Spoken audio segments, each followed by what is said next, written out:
ठीक है। So welcome everybody, स्वागत है आपका हमारे इस चैनल में। आज हमारे साथ है एसएससी एमटीएस 2019 की एक सेलेक्टेड कैंडिडेट। जानेंगे उनकी पूरी स्ट्रैटेजी जो कि उन्होंने अपनी प्रिपरेशन के दौरान अपनाया और आज वो इस सफलता के राज को भी उनके जानेंगे। तो मैम, अपना एक स्मॉल इंट्रोडक्शन हमारे व्यूअर्स को प्लीज़ दे दें।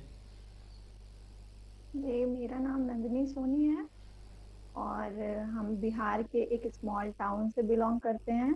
डेहरी ऑनसोन नाम है। और एसएससी एसएससी की प्रिपरेशन हमने घर से ही की है।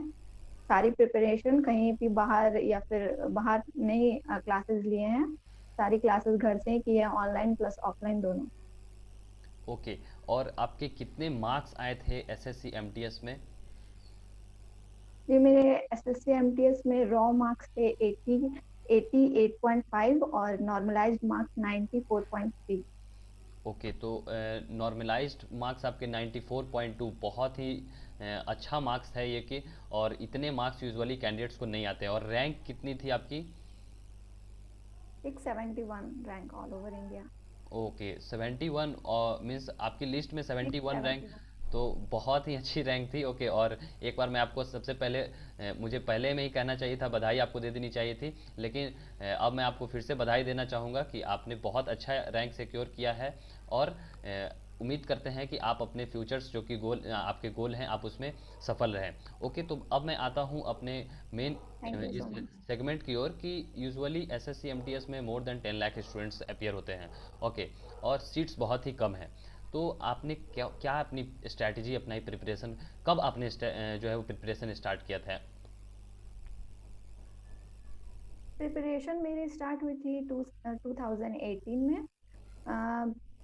सबसे पहले मतलब हमने सोचा ऑफलाइन कोचिंग लेने के लिए, तो सबसे पहले हम यहीं पे एक लोकल कोचिंग में गए, वहाँ पे ऑफलाइन कोचिंग लिए। फिर उसके बाद कोचिंग 1 साल का ड्यूरेशन था। जब कोचिंग क्लासेस सारे खत्म हो गए, मतलब उनका जो सिलेबस था वो खत्म हो गया, उसके बाद हमने मतलब सेट लगाना स्टार्ट किया, बुक्स से स्टार्ट किया प्रिपरेशन करना। जो प्रीवियस ईयर क्वेश्चंस होते हैं, प्रीवियस ईयर जो बुक्स होते हैं, वो बहुत ज़्यादा हेल्प करती हैं आपको आगे बढ़ने में, क्योंकि वो आपको पूरा एक प्लान आपका बताती हैं कि मतलब पहले ऐसे क्वेश्चन आए हैं, तो ऐसे क्वेश्चन आगे आ सकते हैं। तो उसी तरह से प्रीवियस ईयर बुक्स से ने बहुत हेल्प किया, प्रीवियस ईयर सेट्स ने बहुत हेल्प किया। ओके, अब मैं आपसे पूछना चाहूँगा कि आपने चूँकि ऑनलाइन यूजुअली कोचिंग कोचिंग की, तो ऑनलाइन में और ऑफलाइन में आपको ज़्यादा अच्छा कौन सा लगा, ऑनलाइन वाला या ऑफलाइन? मैथ्स और रीजनिंग के लिए तो ऑफलाइन ही ज़्यादा अच्छा लगा लेने में, क्योंकि टीचर्स वहाँ पे रहते हैं, तो आपको मतलब आप जिस भी क्वेश्चन में फँसते हुए हैं, आपको वो हेल्प करते हैं, या फिर आप तो जनरली व्हाट्सएप पे भी वो क्वेश्चन सेंड कर देंगे, कोई क्वेश्चन नहीं आएगा तो वो मेरे सर बता देते थे सारा क्वेश्चन। तो रीजनिंग और मैथ्स के लिए तो यही ठीक है ऑफलाइन क्लासेस। इंग्लिश के लिए बुक एक ले लो, कोई भी बुक ले लोगे तो वहाँ पे आपका बहुत हेल्प हो जाएगा। मतलब केडी कैंपस का बुक आता है, फिर प्रीवियस ईयर आता है। तो इंग्लिश के लिए मैंने कोई कोचिंग नहीं ली थी। इंग्लिश के लिए तो घर से ही प्रिपरेशन की थी। उसके बाद जीके ऑनलाइन क्लासेस से। जीके के लिए आप है कि जितने वीडियोस देखोगे, ऑनलाइन वीडियोस देखोगे, उतनी आपकी हेल्प होगी। आप उतना ज़्यादा से ज़्यादा क्वेश्चन जानने की कोशिश करोगे। तो वैसे करंट अफेयर्स है, करंट के बहुत सारे टीचर्स बनाते हैं आजकल, ऑनलाइन कंटेंट दे रहे हैं। तो वैसे ऑनलाइन क्लासेस जीके के लिए अच्छा है, और मैथ्स और रीजनिंग तो ऑफलाइन ही हम प्रेफर करेंगे। ओके, अब मैं आपसे पूछना चाहूँगा कि टीयर वन जो है वो बहुत लाखों कैंडिडेट्स को जो है वो एक तरह से छटाई का कारण काम है। ओके, टीयर वन का। लेकिन टीयर वन में भी आपको 4 सेगमेंट्स हो जाती हैं। तो 4 सेगमेंट्स के लिए ईच सेपरेटली आप थोड़ा डिस्कस कर दें कि रीजनिंग, मैथ, जीके और इंग्लिश के लिए सेपरेटली। ओके, कि सभी की तैयारी कैसे करनी चाहिए ताकि जो है आपका मार्क्स ज़्यादा से ज़्यादा सिक्योर हो सके। क्योंकि रीजनिंग पोर्शन कहीं ना कहीं थोड़ा हल्का हो जाता है, क्योंकि वो आप प्रैक्टिस पे है, जितना प्रैक्टिस कर लोगे हो जाएगा। लेकिन जीके और जीएस ये सभी चीज़ें हैं जो आपको अपडेटेड रहना पड़ेगा। आप ऐसा नहीं है कि आप जो एक बार लूसेंट उठा लो और आप जीके आपका हो जाएगा, ऐसा नहीं हो सकता है। जीके के लिए आपको अपडेटेड रहना पड़ेगा। तो आप सभी चारों सब्जेक्ट के बारे में डिटेल में बता दें कि कैसे जो है वो प्रिपरेशन स्ट्रैटेजी करनी चाहिए एक बिगिनर को, ओके। क्योंकि ये जो वीडियोस हैं ये कहीं ना कहीं आज से 1 साल बाद 2 साल बाद भी देखे जाएंगे और बहुत सारे बिगिनर्स भी यहाँ पे आएंगे, तो आप उनके लिए पूरी स्ट्रैटेजी बता दें चारों सब्जेक्ट्स के लिए। हाँ, तो सबसे पहले रीजनिंग पे आते हैं। रीजनिंग के लिए अगर आपको करना है तो आप कोई भी बेसिक एक क्लास कर लो, किसी भी टीचर से, किसी एक टीचर पे भरोसा करो, चाहे वो ऑनलाइन हो या फिर ऑफलाइन हो। उनसे पूरी रीजनिंग एक बार उसका बेस पूरा कंप्लीट कर लो। उसके बाद आप कोई सा भी सेट ले लो, प्रीवियस ईयर सेट, या फिर कोई किरण की भी बुक आती है रीजनिंग की, वो ले लो। और उसके बाद खुद से बनाने की कोशिश करो। खुद से जैसे-जैसे बनाओगे, रीजनिंग के लिए तो सबसे अच्छा सेट ही होता है। जितना आप सेट से बनाओगे उतना ज़्यादा आपको क्वेश्चंस जितने आते जाएँगे उतने उतना क्वेश्चन आप बनाओगे, उतना आपका इम्प्रूवमेंट होगा। तो रीजनिंग के लिए तो सबसे बेस्ट है सेट बनाओ, क्योंकि उसके लिए बहुत ज़्यादा हार्ड एंड फास्ट रूल नहीं है। आप सेट बनाओ, उससे आपका काम हो जाएगा। अ, अगर बुक के लिए बोले तो किरण की बुक ले लो, रीजनिंग के लिए, वो बहुत अच्छी होती है।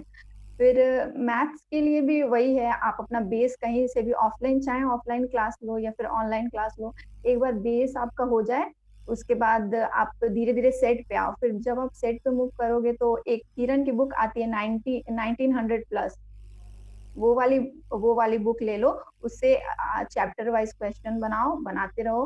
फिर एक प्रैक्टिस सेट भी ले लो, प्रीवियस ईयर क्वेश्चन कैसे आए थे, जो सारे सब्जेक्ट मिलाए हुए रहते हैं, वो वाले ले लो। तो ये जो 2 बुक है, किरण की बुक बहुत अच्छी आती है प्रीवियस ईयर की, किसी भी सब्जेक्ट के लिए, तो आप ले सकते हो।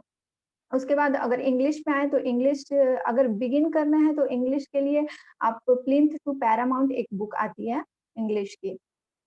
नीतू मैम ने लिखा है।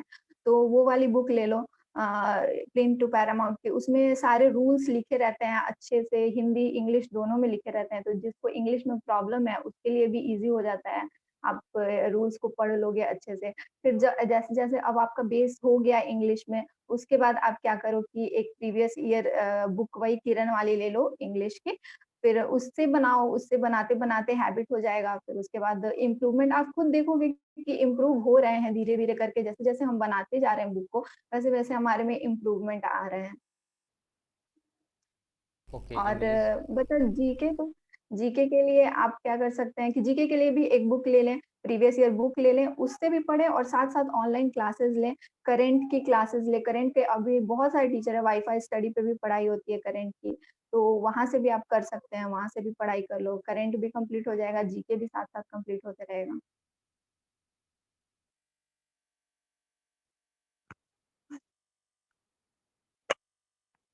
उसके बाद मैं आपसे पूछना चाहूँगा कि यूजुअली जीके के लिए आपने बताया कि ऑनलाइन सोर्स ज़्यादा सही है, तो ऑनलाइन में कौन-कौन से ऐसे चैनल्स हैं यूट्यूब के जो कि आप प्रेफर कर सकते हैं? वाईफ़ाई स्टडी एक बहुत अच्छा है। वहाँ से आप भुवनेश सर की क्लासेस आती है 8 बजे मॉर्निंग में। वहाँ से आप जीके करंट अफेयर्स कर सकते हो। वाईफ़ाई स्टडी पे और भी टीचर्स हैं जो मतलब आपका जो भी एग्ज़ाम आएगा उसके लिए डेडिकेटेड वीडियोज़ बनाते हैं। वो सारे वीडियोज़ आप देख सकते हो। संदीप सर हैं, उनका भी वीडियो देख सकते हो। तो बहुत सारे टीचर हैं ऑनलाइन पे, आपको जिसका समझ में आ रहा है, उसका वीडियो देखो, ज़्यादा बेटर रहेगा।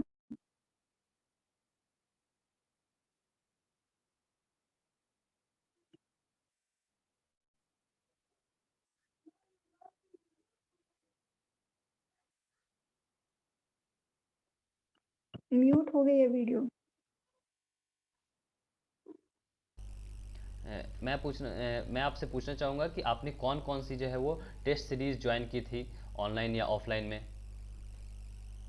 ऑफलाइन टेस्ट सीरीज मतलब जो भी एग्जाम आने वाला होता है उसके 2-3 मंथ्स पहले आप उसकी प्रीवियस ईयर की बुक ले लो, जो सेट आती है, प्लेटफॉर्म की बुक आती है, वो भी ले सकते हो। मतलब 2-3 महीने पहले से ही अपना प्रिपरेशन उस एग्जाम के लिए डेडिकेटेडली स्टार्ट कर दो।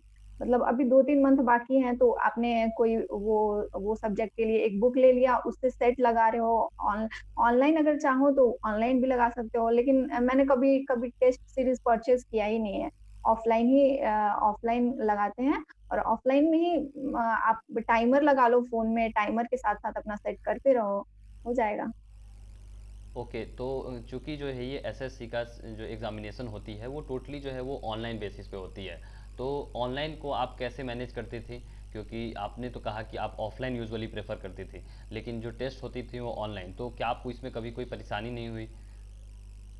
नहीं, वैसे तो परेशानी नहीं हुई देखिए, 1 घंटे का हमारा वहाँ पे मिलता है 1 घंटा टाइम, तो हम यहाँ पे कोशिश करते थे कि 15 मिनट पहले ही अगर हम ऑफ़लाइन लगा रहे हैं तो 15 मिनट पहले ही कर लेते हैं। क्योंकि फिर वहाँ पे ऑनलाइन आप करोगे तो थोड़ी प्रॉब्लम्स आएँगी ही। तो जो लास्ट 10 डेज़ होते हैं एग्ज़ाम के पहले, उसमें आप कहीं भी फ्री में मॉक मिल रहा है या फिर फ्री टेस्ट सीरीज़ कहीं भी है, तो वो लगा लो 10 दिन, 10 तो आपको कहीं से भी फ्री मिल जाएगा। आप ऑनलाइन भी सर्च करोगे तो 10 आपको मिल ही जाएगा, तो डेली एक-एक करके लगा लो, ऑनलाइन की भी प्रैक्टिस हो जाएगी और ऑफलाइन में आप 15 मिनट सेव कर रहे थे, वो आपका एग्ज़ाम में यूज़ हो जाएगा। तो मैंने लगाया हमेशा ऑफलाइन ही है, लेकिन कभी प्रॉब्लम नहीं हुई एग्ज़ाम में। ओके, तो अब मैं आपसे पूछना चाहूँगा कि टियर 1 तक की जो है वो कहानी अब हो चुकी है, और अगर टियर 1 में जो है हुँ। आपका रिजल्ट आया, उसके बाद जो टियर 2 की प्रिपरेशन आपने कैसे की? क्योंकि ये जो है वो डिस्क्रिप्टिव है, और डिस्क्रिप्टिव में बहुत सारे ऐसे कैंडिडेट्स होते हैं जिनका यूएफएम में चला जाता है एक वर्ड। ओके, एक वर्ड का अगर हुँ। मिस्टेक हो जाता है तो उसकी वजह से उन्हें यूएफएम में डाल दिया जाता है, और कहीं ना कहीं उनकी पूरी मेहनत पे पानी फिर जाती है। तो आपने डिस्क्रिप्टिव की तैयारी कैसे की? डिस्क्रिप्टिव भी है, हमने यहाँ पे तो कोई क्लासेस है नहीं क्योंकि हम बहुत मतलब ये बहुत ही स्मॉल टाउन है, तो यहाँ डिस्क्रिप्टिव के लिए कोई क्लासेस नहीं होती हैं। तो ऑनलाइन ही यूट्यूब से देखकर किसी टीचर को अच्छा जिसका वीडियो समझ में आ रहा हो, उसका वीडियो देख के समझें। फिर आप क्या कर सकते हैं, गूगल पे सर्च करो इम्पोर्टेंट टॉपिक्स क्या हैं जो 2018 के इम्पोर्टेंट स्कीम्स कुछ कुछ आए हों या फिर कोई सोशल इश्यू ऐसा हुआ हो जिस पे आपको लगता है कि क्वेश्चन आ सकता है। वैसे तो जनरली ऐसा होता नहीं है क्योंकि वो क्वेश्चन ऐसा देते हैं जो आप करके जाओगे, लेकिन उसमें से तो बहुत कम ही आता है क्योंकि वो अलग टॉपिक दे देते हैं। ऐसा टॉपिक जो मतलब सबको पता हो वैसा टॉपिक देते हैं। ऐसा नहीं कि जो अभी करंट में चल रहा हो वैसा टॉपिक है। लेकिन अगर आप किए रहेंगे वो करंट वाले टॉपिक तो आप आपकी हैबिट रहेगी लिखने की, खुद से लिखोगे, आपकी हैबिट रहेगी लिखने की, तो फिर आपको वहाँ पे ज़्यादा दिक्कत नहीं आती है। जब आप देने जाओगे एग्ज़ाम तो अगर आप सोच के जाओगे कि अरे जो पढ़े पढ़े हैं वो तो आएगा ही नहीं, तो फिर वहाँ पे जाओगे तो फिर लिखोगे तो लिख नहीं पाओगे आप। और यही आप कुछ भी टॉपिक सोशल इश्यू अपने से उठा के कोई भी टॉपिक पे लिख लिए, तो वहाँ पे आप लिख पाओगे। और उसके बाद यूएफएम का बात रहा तो यूएफएम के लिए आपको कोई भी वहाँ पे जितना इन्फॉर्मेशन दिया हुआ है उतना ही लिखना है, उससे ज़्यादा या कम आपको कुछ भी नहीं लिखना है। वहाँ पे एसएससी ने जितना एड्रेस दिया है, चाहे 2 लाइन का एड्रेस हो, 1 लाइन का एड्रेस हो, उतना ही लिखें, उससे ज़्यादा कुछ भी ना लिखें। ओके, और मैं आपसे पूछूंगा कि कितनी जो है वो प्रैक्टिस जो है वो इनफ होती है? यूजुअली स्टूडेंट समझते हैं कि बस जब तक एग्ज़ाम नहीं आ जाता है तब तक प्रैक्टिस करते ही रहते हैं। ओके, दिन रात बस डिस्क्रिप्टिव के लिए ही लगे रहते हैं। तो कितना प्रैक्टिस जो है वो एक सफिशिएंट हो सकता है डिस्क्रिप्टिव पेपर के लिए? डिस्क्रिप्टिव के लिए आप अपना टॉपिक कंप्लीट कर लो। ये कितना आवर मैटर नहीं करता है कि कितना आवर आप पढ़ रहे हो। आप अपना जो भी टॉपिक है वो टॉपिक रेडी कर लो। आप डेली मतलब 2 लेटर लिखो, 2 ऐसे लिखो। तो उससे आपका हो जाएगा और वो 1 महीने पहले भी अगर आप स्टार्ट करते हो डिस्क्रिप्टिव के एग्ज़ाम के तो वो भी हो जाएगा क्योंकि जनरली हम लोग स्कूल में ऐसे और लेटर लिखे हुए होते हैं, तो उतनी ज़्यादा प्रॉब्लम नहीं आती है। 2 लेटर 2 ऐसे डेली अगर लिखा जाए तो 1 महीने में वो आपके सारे टॉपिक्स कंप्लीट हो जाते हैं। ओके, तो जी। यहाँ तक आपने जो है वो बहुत इंपॉर्टेंट जानकारी दी टियर 1 और टियर 2 के रिगार्डिंग। और ये तो हुई पढ़ाई की बात, और कुछ एक्स्ट्रा बात भी बात करते हैं, क्योंकि ये जो डिले होता है, ओके, एसएससी में जो है वो बहुत डिले का ये एसएससी और सरकारी नौकरी, अधिकतर नौकरीज में जो है वो डिले तो बहुत ही आम बात है। ओके, तो आप ये जो डिले होता था तो डिले से कहीं ना कहीं फ्रस्ट्रेशन भी होता है, और कभी कभी मन करता है कि ये सब छोड़ दे। ओके, तो ये सभी सिचुएशंस को आप कैसे हैंडल किया करते थे? डिले डिले का तो बहुत ज़्यादा फ्रस्ट्रेशन हो जाता है जब डिले होती है, एग्ज़ाम डिले पे डिले होती है, रिज़ल्ट नहीं आती है, बहुत ज़्यादा फ्रस्ट्रेशन हो जाती है। मतलब कभी-कभी लगता है कि क्या कर रहे हैं, गलत तो नहीं कर रहे हैं ये फ़ील्ड में आके। लेकिन फिर उसके बाद गर्ल्स के पास ज़्यादा ऑप्शन भी नहीं रहता और यहाँ पे जहाँ पे हम बिहार में रह रहे हैं, यहाँ पे आपको कंपनी भी नहीं है बड़ी-बड़ी कि आप जाके कंपनी में जॉब कर सकते हो, कोई प्राइवेट जॉब कर सकते हो। तो हमारे पास कोई ऑप्शन अदर ऑप्शन है ही नहीं गवर्नमेंट एग्ज़ाम के अलावा। और गर्ल्स हैं तो पेरेंट्स भी बाहर नहीं भेजेंगे जॉब करने के लिए मतलब प्राइवेट जॉब करना है तो तुरंत से नहीं भेज देंगे, जब तक एक रहेगा नहीं कि हाँ, जॉब सिक्योर है। तो उसके लिए हमारे पास और कोई ऑप्शन भी नहीं था, तो हम सोचे कि जाने दो कितना भी लेट होगा तो आखिर लास्ट में तो एक रिज़ल्ट आना ही है। तो फिर खुद को ऐसे बोलते थे कि कोई बात नहीं, रिज़ल्ट आएगा तब देखा जाएगा, अपना बेस्ट देना है बस, फिर उसके बाद रिज़ल्ट का बस वेट करना है। और एसएससी तो है ही, धीरे-धीरे ही लेती है पर लास्ट में सारा सारा कुछ अच्छा हो जाता है। ओके, मीन्स कहीं न कहीं पेशेंस जो है वो धीरज आपको रखना होगा, तब आपको जो है वो हुँ, सफलता मिलेगी। ओके, और थोड़ा हुँ, इम्तिहान ये होता है कि आपका पेशेंस का भी जो है वो चेक हो जाता है यहाँ पे, आप कितना हद तक सह सकते हो। ओके, पेशेंस भी टेस्ट और होता है। कुछ मैं पूछना चाहूँगा, यूजुअली स्टूडेंट समझते हैं कि 12 घंटे पढ़ने चाहिए, 15 घंटे पढ़ने चाहिए, तो आप इस पे क्या कहना चाहेंगे? आप कितने घंटे पढ़ा करती थी? और क्या इम्पोर्टेंट है, क्वालिटी या क्वांटिटी? इस पे ज़रा अपनी राय बताएँ। देखिए क्वांटिटी इम्पोर्टेंट मतलब अब बहुत लोग होते हैं जो जीके रटे जा रहे हैं, रटे जा रहे हैं, पूरा लूसेंट रट लिया है, लेकिन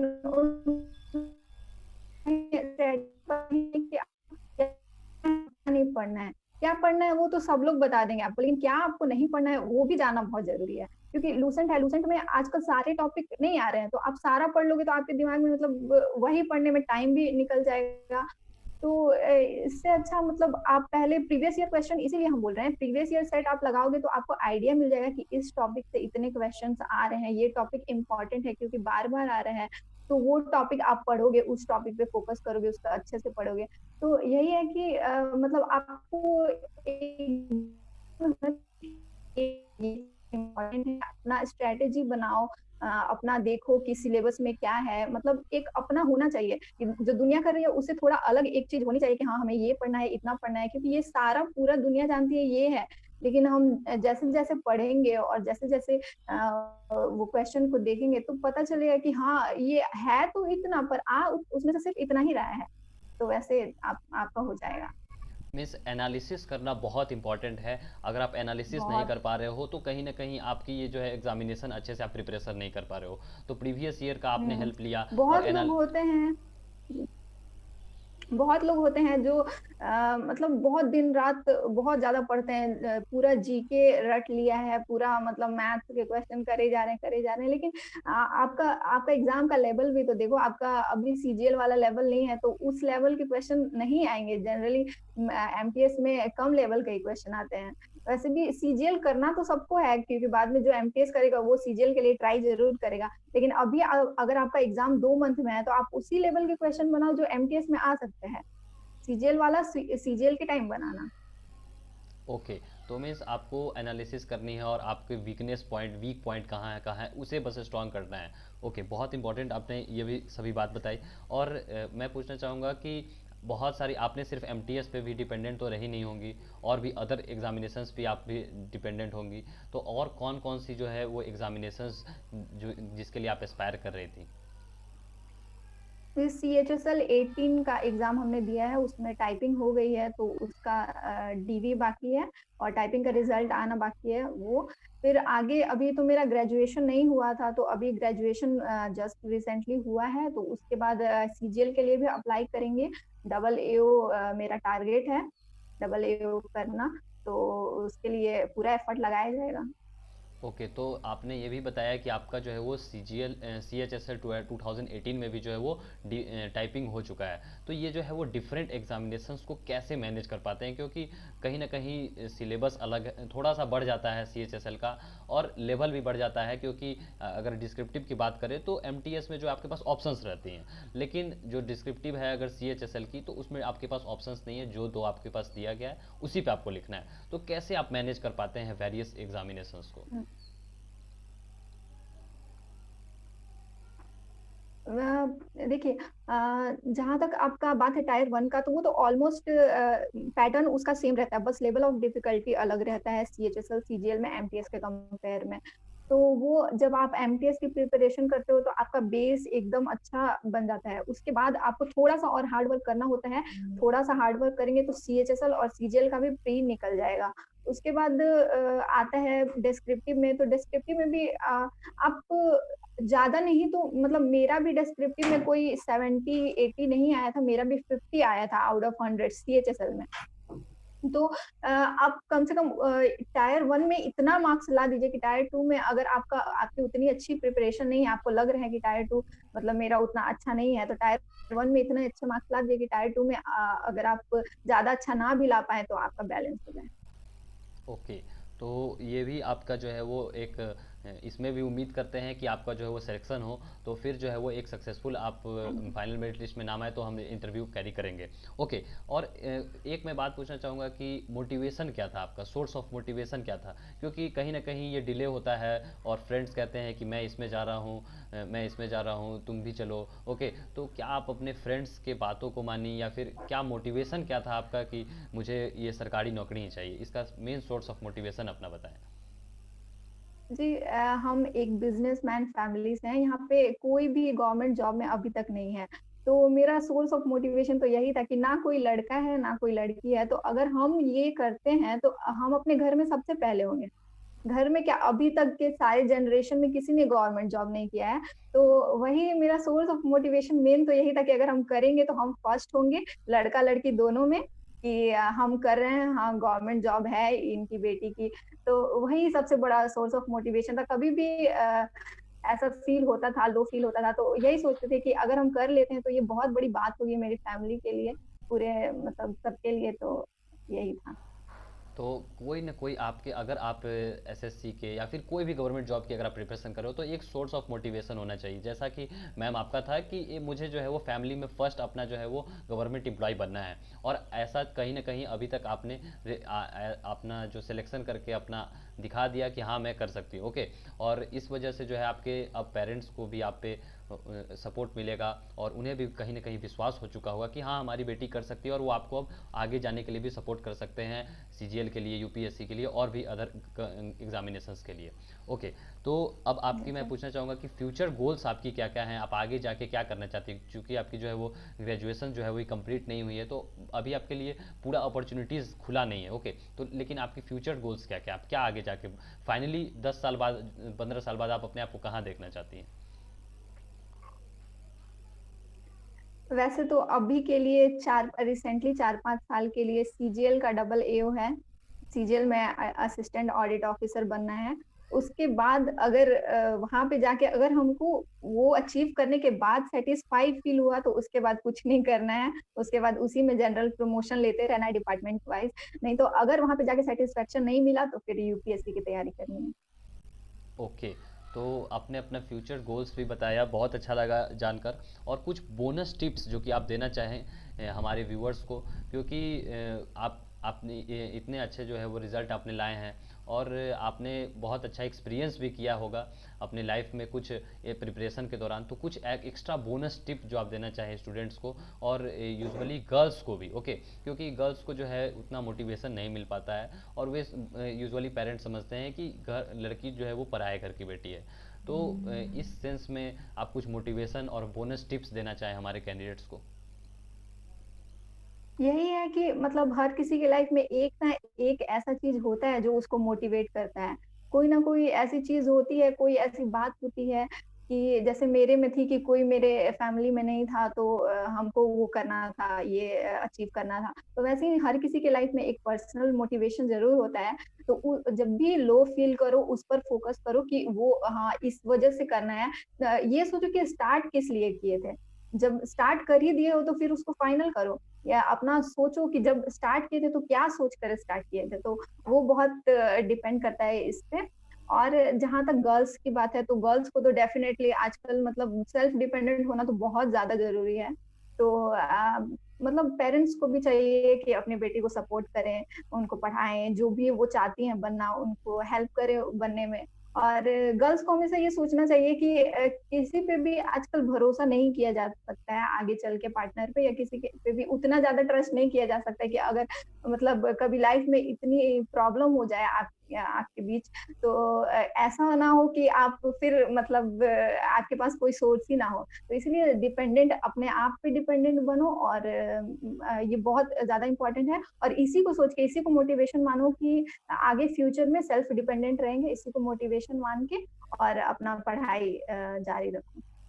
ओके, तो बहुत अच्छा कहा आपने कि वुमेन एम्पावरमेंट के बारे में। ओके, कहीं ना कहीं आज जो आपका ये संदेश था वो वुमेन एम्पावरमेंट की ओर जा रहा था कि आपको जो है वो सिर्फ अब गार्जियन पे या फिर आपके जो हस्बैंड होंगे तो उन पे आपको डिपेंडेंट नहीं रखना है, अपना जो है वो आपको पहचान बनाना चाहिए समाज में, ताकि कभी भी कैसी भी परिस्थिति आ सके आप उसे बेझिझक झेल सके।